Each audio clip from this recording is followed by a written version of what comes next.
4 camera சுற்றி வச்சு எடுத்துருக்காங்க. செல்ஃபியா லைவ் ஸ்டோரி லைவ் ஒன்று கூட எந்த ஒரு என்ன சும்மா இரு. கேமரா நம்பர் 1,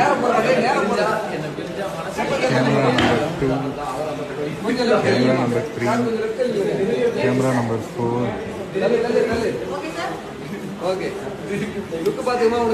4 கேமரா சுற்றி. விஜய் டிவியில் கடந்த வருஷம் ஏப்ரல் மாதம் ஸ்டார்ட் பண்ணப்பட்ட சீரியல் தான் வீட்டுக்கு வீடு வாசப்படி.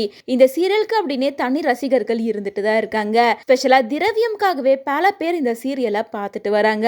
இதுக்கு முன்னாடி ஈரமான ரோஜாவை பார்ட் 2ல அவர் நடிச்சிருப்பாரு. அதன் மூலமா அவருக்கு எக்கச்சக்க ரசிகர்கள் இருந்துட்டு இருக்காங்க. இந்த நிலையில திரவியம் நடிக்கிறாங்க அப்படின்றனாலேயே இந்த சீரியல் மேல எக்கச்சக்க எக்ஸ்பெக்டேஷன் போயிட்டு இருந்துச்சு. ஆனா யாருமே எதிர்பார்க்காத நேரத்துல இந்த சீரியலை முடிக்க போறாங்க அப்படின்னு முன்னதா சொல்லியிருந்தாங்க. அதுக்கப்புறமா சிந்து பைரவி சீரியல திரவியம் கமிட் ஆயிருந்தாரு. இதனால இந்த நியூஸ் 90% கன்ஃபார்ம் அப்படின்ற மாதிரி போயிட்டு இருந்துச்சு. இந்த நிலையில இப்போ அபிஷியலாவும் இந்த சீரியலை முடிச்சுட்டாங்க அப்படின்றது கன்ஃபார்ம் ஆயிருக்கு. வீட்டுக்கு வீடு வாசப்படி சீரியலோட கிளைமேக்ஸ் போர்ஷனை நேத்து தான் ஷூட் பண்ணி முடிச்சிருக்காங்க. ஷூட்டிங் ஸ்பாட்ல இருந்து எல்லாரும் எடுத்துக்கிட்ட வீடியோவை கொஞ்ச நேரத்துக்கு முன்னாடி தான் ஷேர் பண்ணியிருக்காங்க. வீட்டுக்கு வீடு வாசப்படி சீரியல் முடிஞ்சு போச்சு, நாங்க எல்லாரையும் ரொம்ப மிஸ் பண்றோம் அப்படின்னு சொல்லிட்டு சீரியல் டீம்ல இருந்து அபிஷியலான வீடியோஸ் எல்லாத்தையும் ஷேர் பண்ணிட்டு வராங்க. மேலும் வீட்டுக்கு வீடு வாசப்படி சீரியல் விஜய் டிவில எல்லாருக்கும் ரொம்ப ஃபேவரட்டா தான் இருக்கு. இந்த சீரியலை முடிக்கிறதுக்கான காரணம் என்ன அப்படிங்கிறது தெரியல.